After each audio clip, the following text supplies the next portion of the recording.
আয়নার সামনে দাঁড়িয়ে ইনা নিজের শরীরে ভালো করে দেখতে থাকে তার শরীর ক্ষত হয়ে গেছে। লাল দাগ হয়ে গেছে সম্পূর্ণ শরীরে। অরণ্য খাবার নিয়ে সিঁড়ি বেয়ে উপরে উঠে আসে, রুমে এসে দেখে ইনা আয়নার সামনে আছে। অরণ্যর রুমে এসে নিজের উপস্থিত বুঝাতে নক করে দরজার মধ্যে। ইনা পিছনে ফিরে তাকিয়ে দেখে অরণ্য এসেছে। ইনা বলে রুমের ভিতরে আসেন অরণ্য।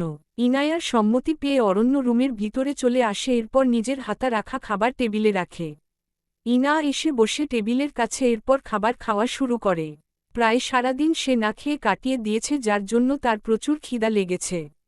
ইনায়ার খাওয়ার মাঝে অরণ্যর চোখ যায় ওর শরীরে ক্ষত হয়ে যাওয়া লাল দাগের দিকে। অরণ্য বলে, ইনা আপনার শরীরে এত লাল দাগ কি করে হয়েছে?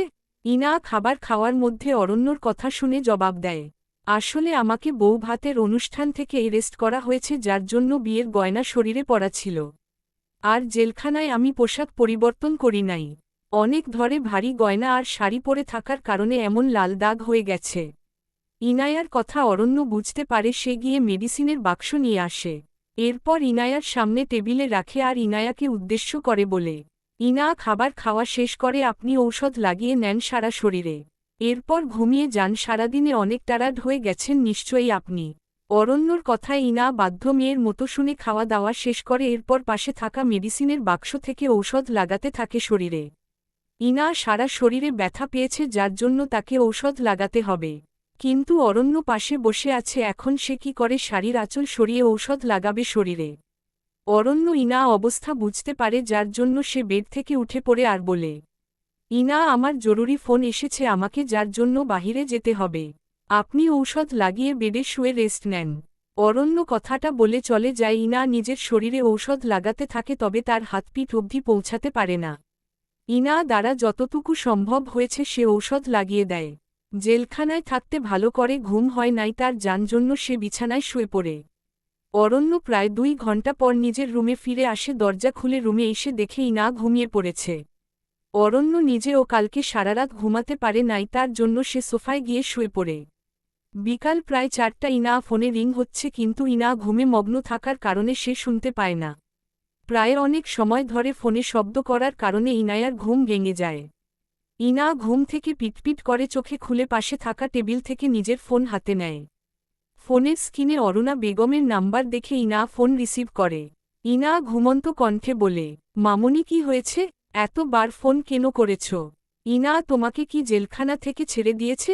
আজকে তোমার ভালো বাবা অসুস্থ হয়ে গেছে, যার জন্য আমরা আদালতে যেতে পারি নাই। মামুনি কেন, সমস্যা নাই, আমি একদম ঠিক আছি। আর জেল থেকে ছেড়ে দিয়েছে আমাকে, তোমাদের টেনশন করতে হবে না। ভালো বাবার শরীরে যত্ন নিতে বলো। ইনা আর অরুণা বেগম প্রায় 20 মিনিট সময় ব্যয় করে কথার মধ্যে।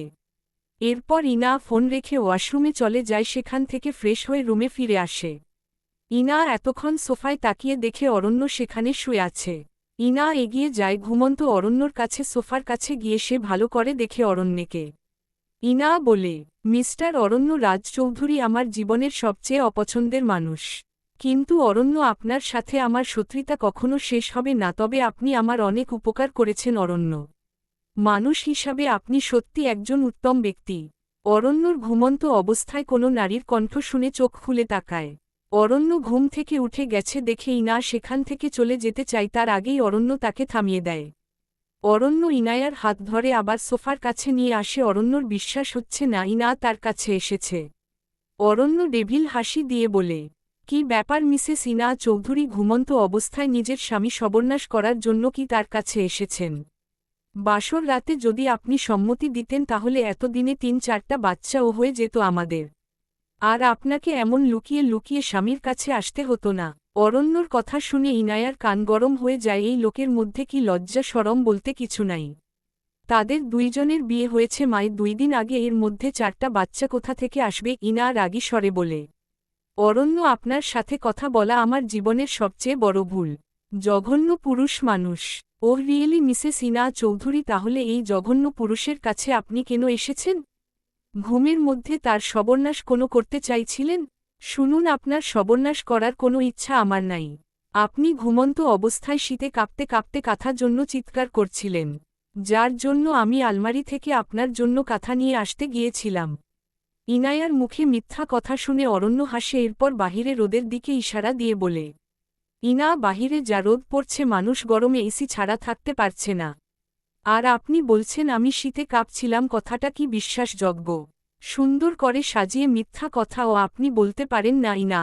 ইনা বুঝতে পারে অরণ্য তার মিথ্যা কথা ধরে ফেলছে, কিন্তু এখন সে সত্যি বলতে পারবে না। এই লোকের উপর ইনায়ার কোনো বিশ্বাস নাই। ইনা কথা ঘুরিয়ে বলে, আপনি একটা জঘন্য মানুষ, আপনার সাথে কথা আমি বলতে চাই না। এখন ফ্রেশ হতে যান ওয়াশরুমে, আমি নিচে গিয়ে দেখি রান্না হয়েছে কিনা।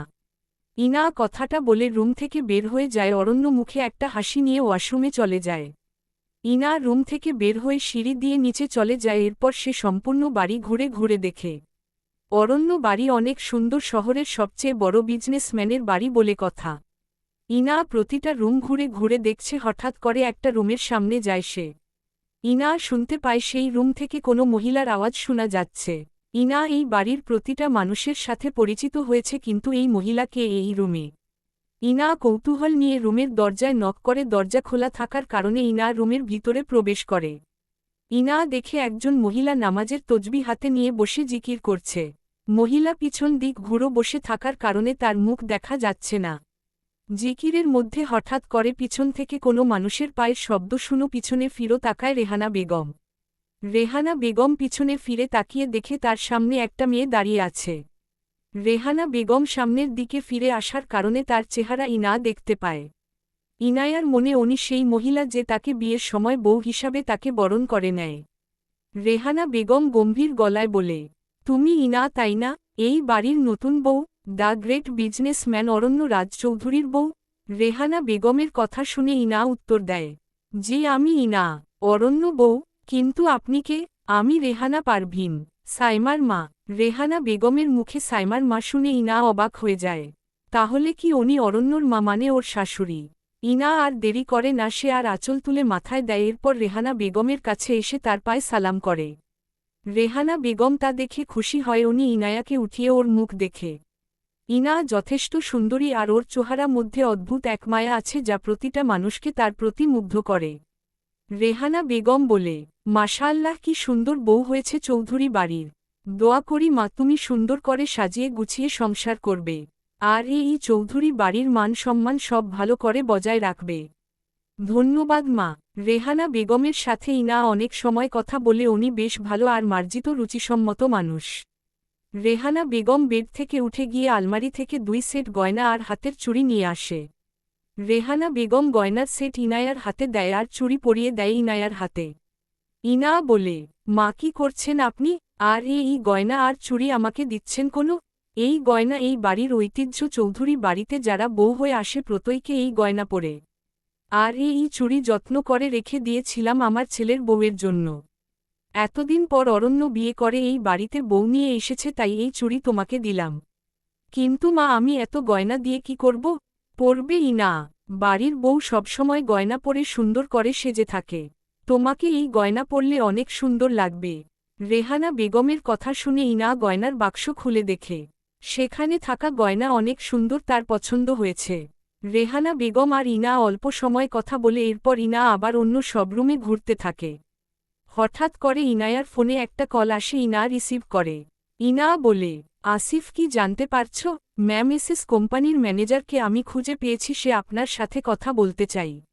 আর ম্যাম, আপনার নামে এই কোম্পানির দলিল আছে? কিন্তু আমার নামে এত বড় কোম্পানি কে লিখে দিবে? উনি আর কেউ না, আপনার কালকে জানতে পারবেন। ম্যাম, আপনার নামে এসএস কোম্পানি লিখে দিয়েছেন আপনার নানা, যিনি 10 বছর আগে মারা গেছেন। আসিফের মুখে নানার নাম শুনে ইনা চমকে যায়। তার নানা 10 বছর আগে তার নামে সম্পত্তি লিখে দিয়েছে।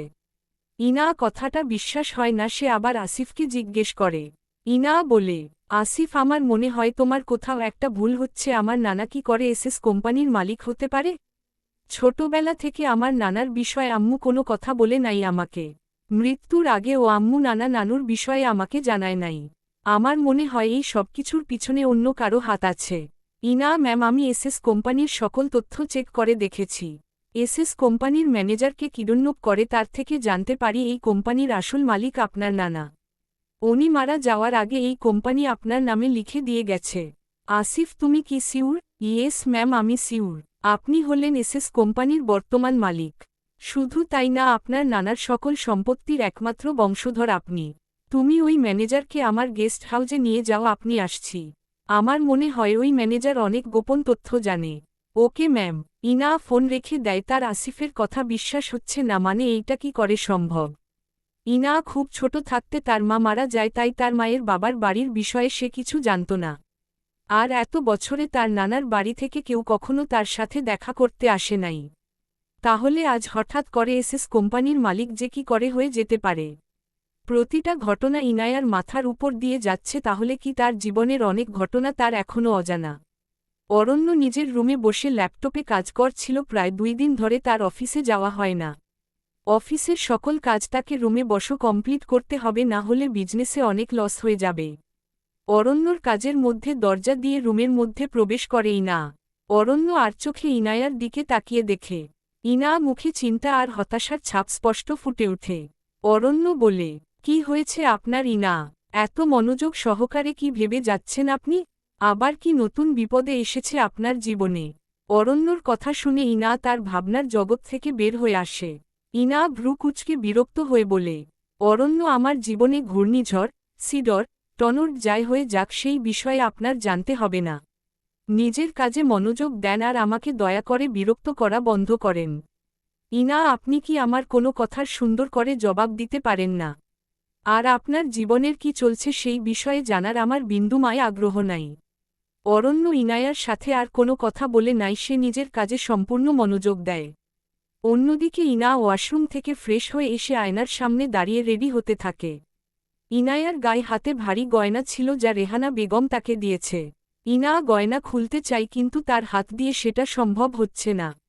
ইনা প্রায় 5 মিনিট ধরে গয়না খোলার ট্রাই করছে, কিন্তু সম্ভব হচ্ছে না। অরণ্য নিজের কাজ শেষ করে ল্যাপটপ রেখে ইনায়ার দিকে তাকিয়ে দেখে সে আয়নার সামনে দাঁড়িয়ে নিজের গলা থেকে গয়না খোলার চেষ্টা করছে। অরণ্য ল্যাপটপ রেখে এগিয়ে যায় ইনায়ার কাছে, এরপর বলে, ইনা, আমি কি আপনাকে সাহায্য করব? না, দরকার নাই, আমি একা করতে পারব। আপনি গয়না ভেঙে ফেলবেন।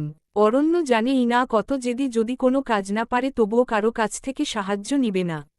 কিন্তু ইনায়ার প্রবলেম হচ্ছে দেখে অরণ্য নিজেকে আটকে রাখতে পারছে না। সে এগিয়ে দিয়ে ইনায়ার কাছে, এরপর ওর কাঁধে হাত রাখে, সেখানে থাকা চুল সরিয়ে দেয়। অরণ্য খুব ধীরে ধীরে ইনায়ার শরীরে থাকা সকল গয়না খুলে ফেলে। অরণ্য ছোঁয়া পেয়ে ইনা নিজের চোখ বন্ধ করে ফেলে, তার শরীরের মধ্যে শান্ত বাতাস বয়ে যায়। ইনায়ার শরীর থেকে সকল গয়না খুলে ফেলার পর অরণ্য বলে, হয়ে গেছে। আর শুনুন মিসেস ইনা, এই অরণ্য কোনো জিনিস ভেঙে ফেলে না, বরং তা যত্ন করে আগলে রাখতে জানে। ধন্যবাদ অরণ্য। অরণ্য সকল গয়না ইনায়ার হাতে দিয়ে যখন চলে যাবে, তখন হঠাৎ করে তার চোখ যায় গয়নার দিকে। অরণ্য এত সময় ভালো করে খেয়াল করে নাই গয়নার দিকে। অরণ্য ইনায়ার হাত থেকে গয়না কেড়ে নেয়, এরপর বলে, এই গয়না আপনাকে কে দিয়েছে ইনা? এই গয়না শুধু আম্মুর কাছে আছে। আমাদের পারিবারিক গয়না এইটা। আমি জানি, আপনার আম্মু আমাকে গয়না দিয়েছে। ইনায়ার কথা শুনে অরণ্য ওর মুখের দিকে তাকিয়ে থাকে। অরণ্য শান্ত গলায় বলে, আমার মা আপনাকে সত্যি গয়না দিয়েছে ইনা? মানে ওনার সাথে আপনার কথা হয়েছে? আচ্ছা, আমার বিষয়ে কি আম্মু কিছু বলেছে? অরণ্যর মুখে এমন কথা শুনে ইনা অবাক হয়। এই প্রথম অরণ্যর কণ্ঠ শুনে ইনায়ার মনে হচ্ছে সে কান্না করে দিতে পারে। ইনা বলে, আপনার মা দিয়েছে? নতুন বউকে মুখ দেখে শাশুড়ি উপহার দিতে পারে, এত অবাক হওয়ার কি আছে? আর আপনার বিষয়ে আম্মু কি বলবে আমাকে? কোনো আপনার সাথে কি আম্মুর কথা হয় না? ইনায়ার মুখে অরণ্য কথাটা শুনে একটা দীর্ঘ শ্বাস ফেলে এরপর শান্ত গলায় বলে, না, কথা বলে না আমার আম্মু আমার সাথে। আসলে কি জানেন, আমি মানুষটা খুব খারাপ, যার জন্য কেউ আমাকে ভালোবাসতে চাই না। আচ্ছা, বাই দা ওয়ে, আম্মু আপনাকে গয়না যেহেতু দিয়েছে তার মানে ওনার আপনাকে পছন্দ হয়েছে। অরণ্য কথাটা বলে মাথা নিচু করে চলে যায়। ইনা শুধু অরণ্যর মুখের দিকে তাকিয়ে থাকে। তাহলে কি অরণ্যর সাথে তার মা কথা বলে না, কিন্তু কেন? ইনায়ার জীবনে এখন কি হচ্ছে তা সে বুঝতে পারছে না। তবে ইনা তাড়াতাড়ি রেডি হয়ে গাড়ি করে বেরিয়ে যায়। ইনা গাড়ি ড্রাইভ করতে পারে, যার জন্য তার কোনো সমস্যা হয় না। প্রায় 20 মিনিট পর ইনায়ার গাড়ি এসে পৌঁছায় তার গোপন গোডাউনে। ইনা গাড়ি থেকে নেমে দাঁড়ায়, এরপর সে বাড়ির ভিতরে ঢুকে যায়। আসিফ এতক্ষণ অপেক্ষা করছিল ইনায়ার জন্য। তার পাশের চেয়ারে বেঁধে রাখা হয়েছে এসএস কোম্পানির ম্যানেজারকে। ইনা রুমের ভিতরে আসে আর বলে, আসিফ আমি এসে পড়েছি। ইনা রুমের ভিতরে আসে, এখানে অনেক অন্ধকার, তার সাথে অনেক লোক আছে যাদের হাতে বন্দুক আছে। ইনায়ার লোক সবাই ইনায়াকে সালাম দেয়। আসিফ বলে, ম্যাম আপনার কথা অনুসারে ম্যানেজারকে কিডন্যাপ করেছি। ইনা এগিয়ে যায় ম্যানেজারের কাছে, তার মাথা থেকে কালো মুখোশ খুলে ফেলে। ম্যানেজার বলে, বিশ্বাস করেন ম্যাম আমি কিছু জানি না, এই সব কি করছে আমি সত্যি জানি না, দয়া করে আমাকে ছেড়ে দেন। ম্যানেজারের কথা শুনে ইনা হাসে আর বলে, আরে ম্যানেজার সাহেব আপনাকে খুন করার কোনো ইচ্ছা আমার নাই, শুধু আমি আপনাকে কিছু কথা জিজ্ঞেস করব, তার যদি সত্যি সত্যি উত্তর দেন আপনি তাহলে ছেড়ে দিব আপনাকে। কি জানতে চান আপনি? ইনা চেয়ারে বসে যায়, এরপর আসিফকে ইশারা দেয় সে একটা বন্দুক নিয়ে আসে। ইনা সেটা নিজের হাতে রেখে ম্যানেজারে মাথার মধ্যে তাক করে বলে, এসএস কোম্পানি যদি আমার নানার হয়ে থাকে তাহলে উনি মারা যাওয়ার পর এই কোম্পানি কার হাতে ছিল? আনো খাবারে বিষ মিশিয়ে মানুষকে হত্যা কে করেছে? ম্যাম আমি জানি না এই বিষয়ে।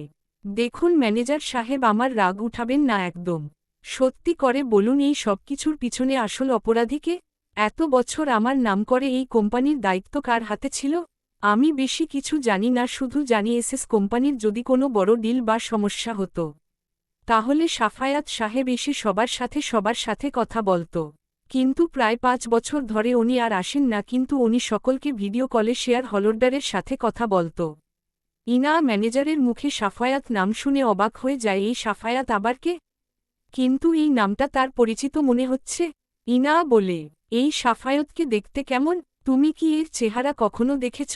জি ম্যাম 5 বছর আগর দেখেছিন, কিন্তু এর থেকে ওনার চেহারা আর দেখি নাই, কারণ উনি সবসময় ভিডিও কলে নিজের চেহারা লুকিয়ে কথা বলতেন, শুধু ভয়েস শোনা যেত আর কোম্পানির সকল টাকা ওনার ব্যাংক অ্যাকাউন্টে যেত।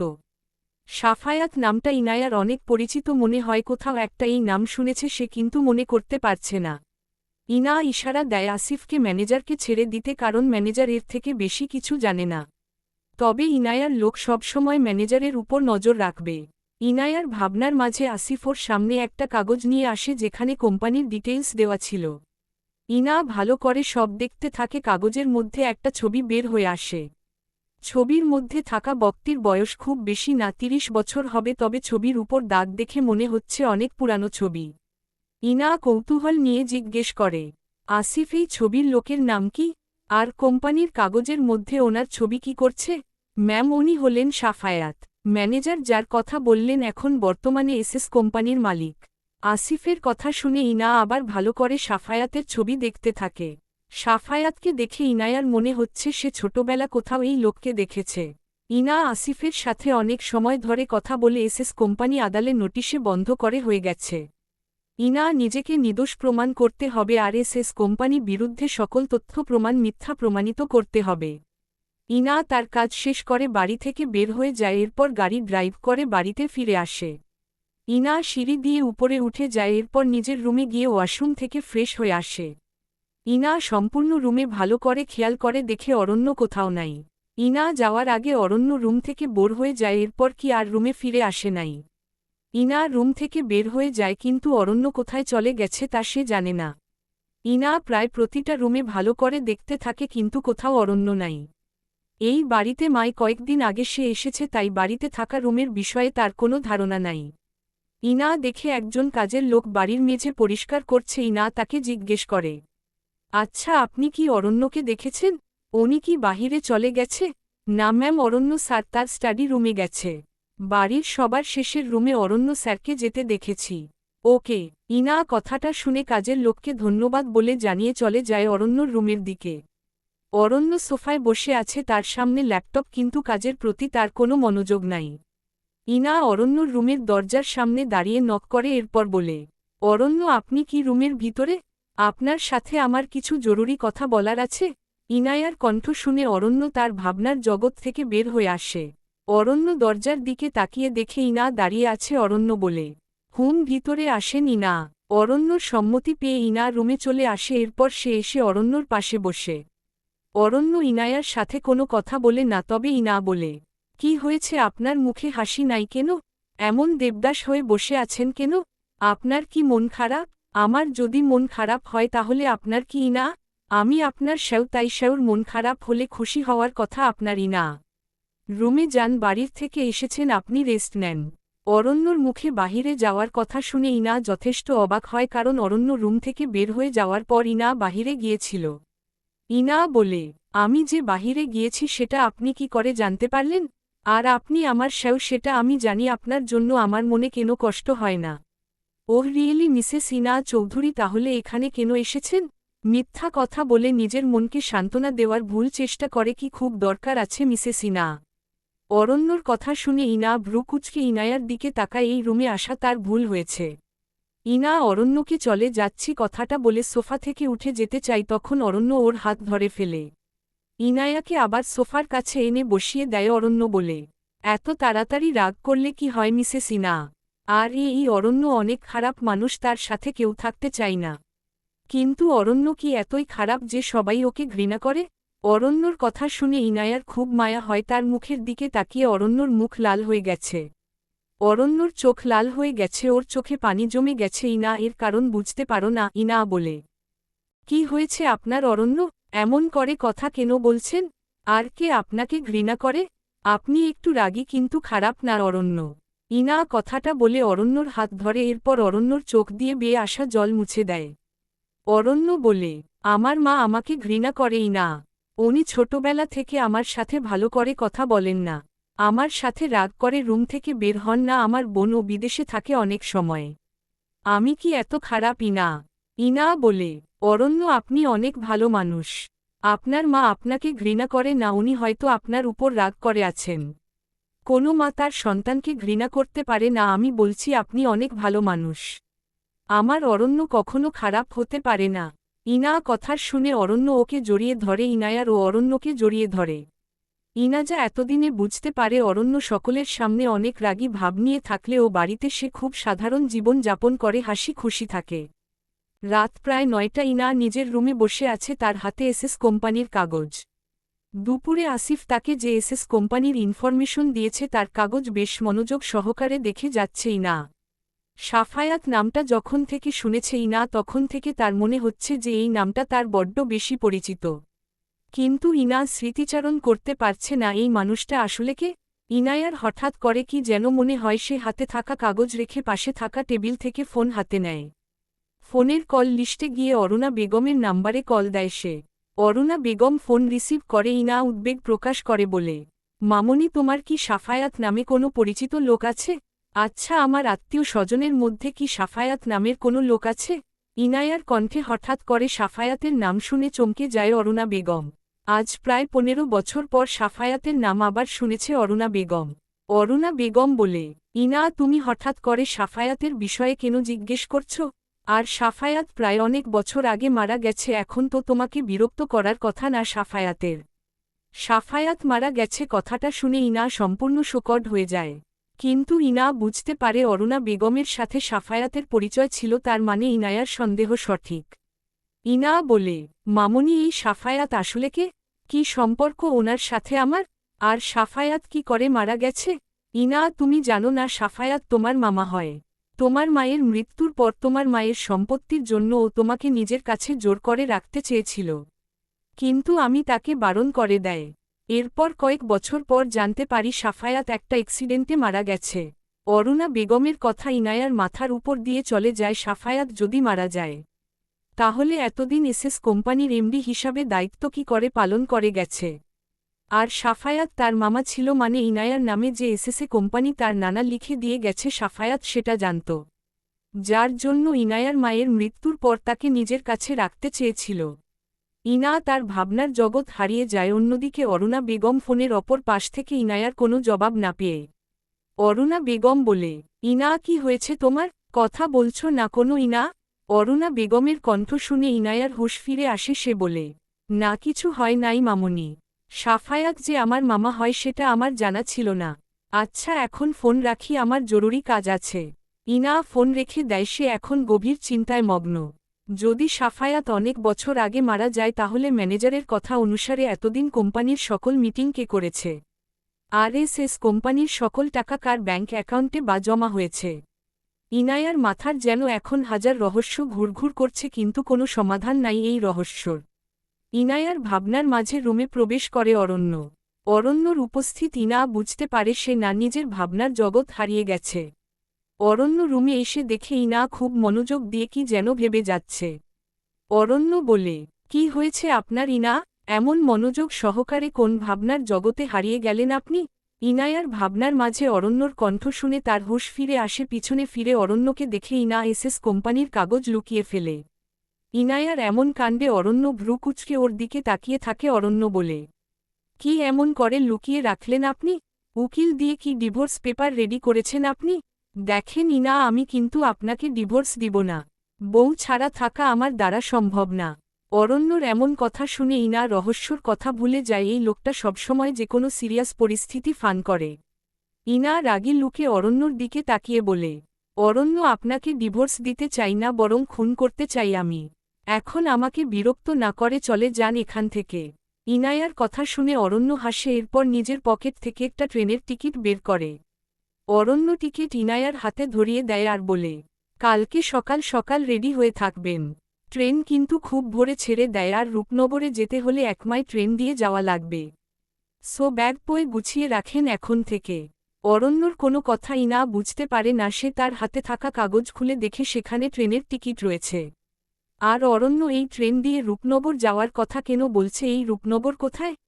ইনা বলে, আপনি আমাকে ট্রেনের টিকিট কেন দিলেন? আর সকাল সকাল রেডি হয়ে কোথা যাব আমরা? আর রূপনগর আর বাড়ি? ইনায়ার কথা শুনে অরণ্য বলে, ইনায়ার আপনার নানার বাড়ি রূপনগর। কালকে সকালে সেখানে যাব আমরা ট্রেনে করে। যার জন্য টিকিট কিনে নিয়ে এসেছি। আমার নানার বাড়ি রূপনগর, সেটা আপনি কি করে জানলেন? আর আমার নানার বাড়িতে আপনি কেন যাবেন?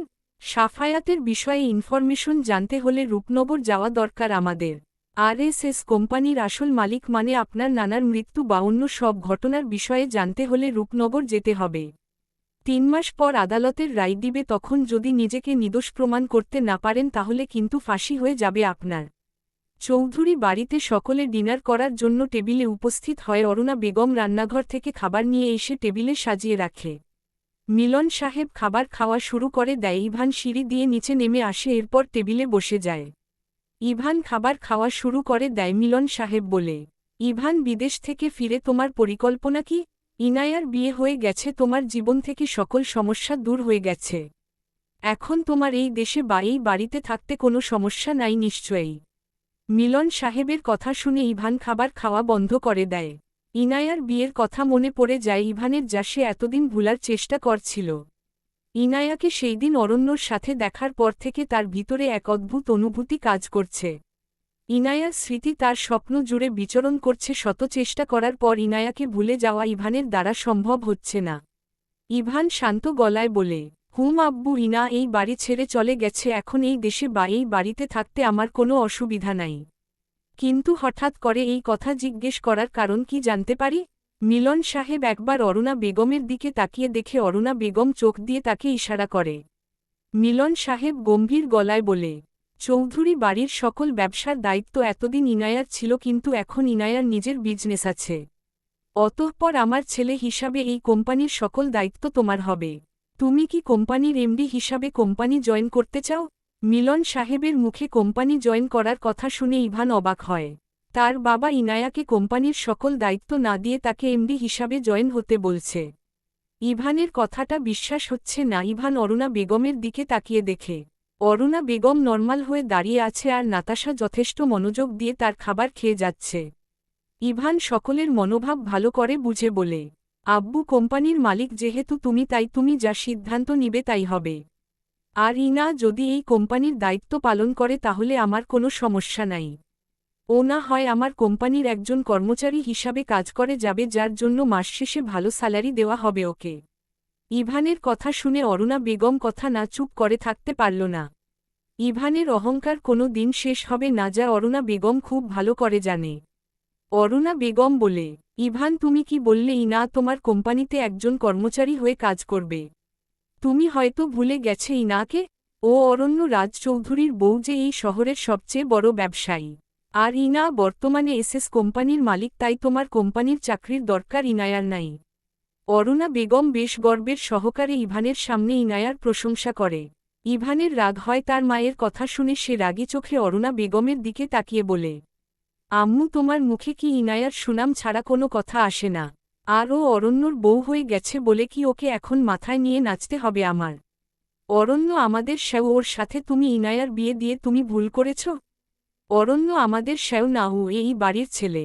এই চৌধুরী বাড়ির উপর তোমার যতটুকু অধিকার আছে অরণ্যরও ঠিক সমান অধিকার আছে। আর অরণ্য যথেষ্ট ভালো আর ভদ্র ছেলে, ওর সাথেই না সুখে থাকবে।